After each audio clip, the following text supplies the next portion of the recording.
मनोहर पानी पूरी का ठेला चलाता था। उसकी एक 4 साल की बेटी थी और पत्नी शोभा दोबारा गर्भवती थी।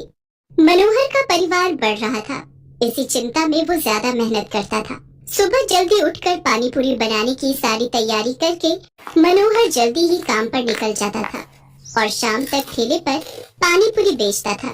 मनोहर की पानी पूरी लोगों को बहुत पसंद थी, इसलिए ग्राहक भी आ ही जाते थे। मनोहर, पानी पूरी खिला भाई। आटे की या सूजी की भैया जी?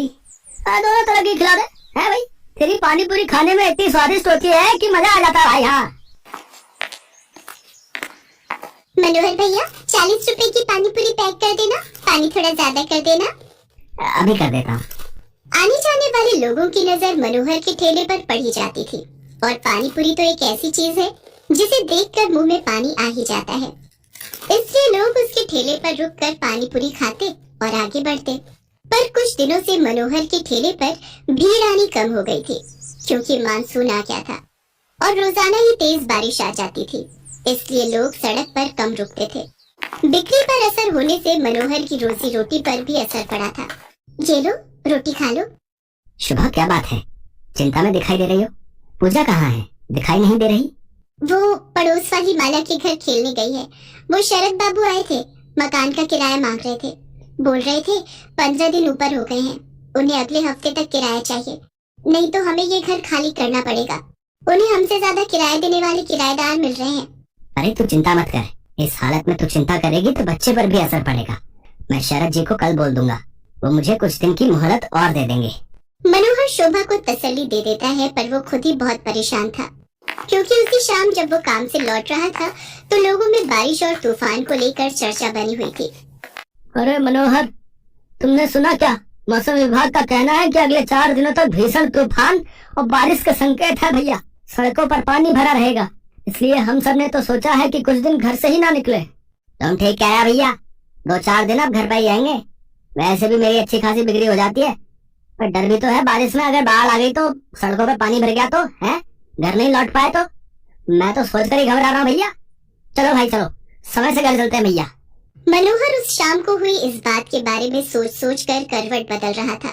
उसे समझ नहीं आ रहा था कि वो अगले दिन जाए या नहीं, पर उसे मकान का किराया भी चुकाना था। इसलिए वो मकान मालिक शरद से बात करने जाता है। शरद जी, मैं अगले महीने तक आपको किराया दे दूंगा। अभी बारिशों का सीजन है तो काम बिल्कुल भी नहीं है।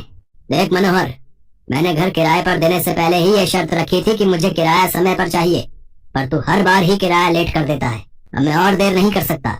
तू अगले 2 दिन तक मेरा किराया दे दे, वरना घर खाली कर दे। मेरे पास इतना टाइम नहीं है कि तेरे से बात करूं, मुझे काम से जाना है। मनोहर चिंता में घुला घर लौट आता है। उसके पास कोई और चारा नहीं था, इसलिए वो अगले दिन फिर से पानी पूरी का ठेला लेकर काम पर जाने लगता है। पड़ोस की सुनीता भाभी कह रही थी कि अगले 2 दिनों तक बहुत बारिश होने वाली है, आप 2-3 दिन काम पर ना जाओ तो अच्छा है। शोभा, मैंने शरद जी से बात की थी, वो नहीं मान रहे हैं। उन्हें अगले 2 दिन में किराया चाहिए, इसलिए मुझे पानी पूरी का ठेला लगाने जाना ही होगा। मनोहर घर से निकल पड़ता है। वो ठेला लेकर जब अपनी जगह पर पहुंचा तो उसने देखा आज बहुत कम ठेले वाले खड़े थे। उसे पता था कि सबने पहले ही मना कर दिया था, इसलिए सब 2-3 दिन घर पर ही रहेंगे। मनोहर अभी अपना ठेला तैयार कर ही रहा था कि अचानक तेज बारिश शुरू हो गई और बारिश लगातार तेज होती जा रही थी। मनोहर का पूरा ठेला बारिश के पानी से भीग चुका था।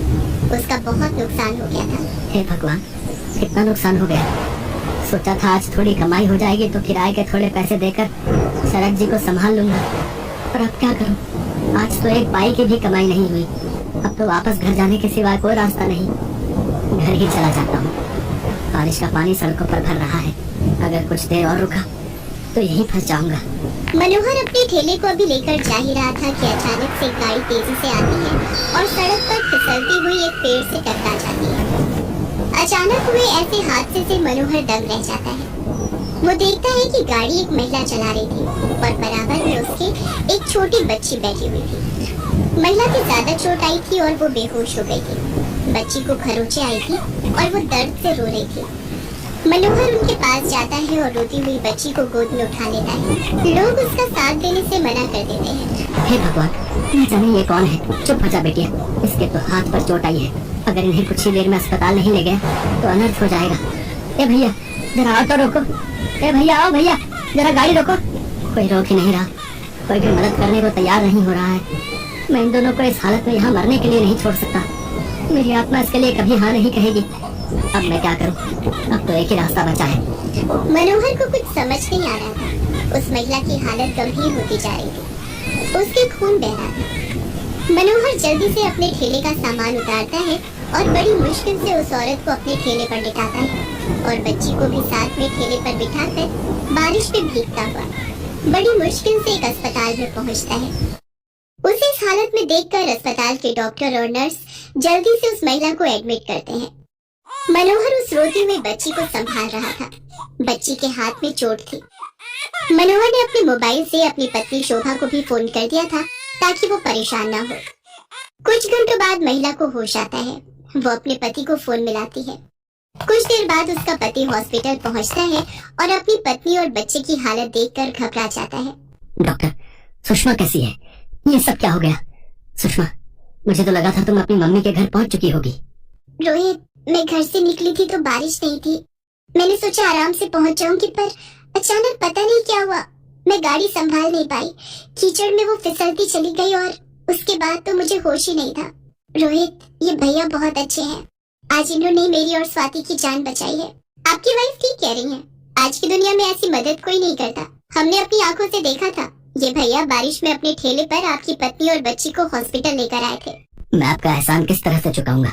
आपने जो मेरे लिए किया है, उस एहसान के बदले में आपके लिए कुछ भी कर सकूं तो मेरे लिए बहुत बड़ी बात होगी। बाबूजी, ये तो मेरा धर्म है। अगर मुसीबत में पड़े लोगों की जिसने सहायता नहीं की तो वो इंसान ही क्या। रोहित को पता चलता है कि मनोहर पानीपुरी का ठेला चलाता है। वो देखता है कि मनोहर बहुत गरीब और मजबूर है, जो अकेले ही बड़ी मुश्किल से अपना परिवार चला रहा है। मनोहर भैया, अब आपको चिंता करने की कोई जरूरत नहीं है। आपका मकान का किराया भी भर जाएगा और आपके परिवार की परेशानियां भी दूर हो जाएंगी। आपकी अपनी पानीपुरी और चाट की दुकान होगी, जिसको खुलवाना मेरी जिम्मेदारी है। रोहित की बातें सुनकर मनोहर के चेहरे पर खुशी झलक आती है। कुछ ही दिनों में रोहित मनोहर को पानीपुरी और चाट की एक बड़ी और अच्छी दुकान खुलवा देता है। मनोहर को उसकी अच्छाई का फल मिल जाता है और उसकी सारी परेशानियां दूर हो जाती हैं।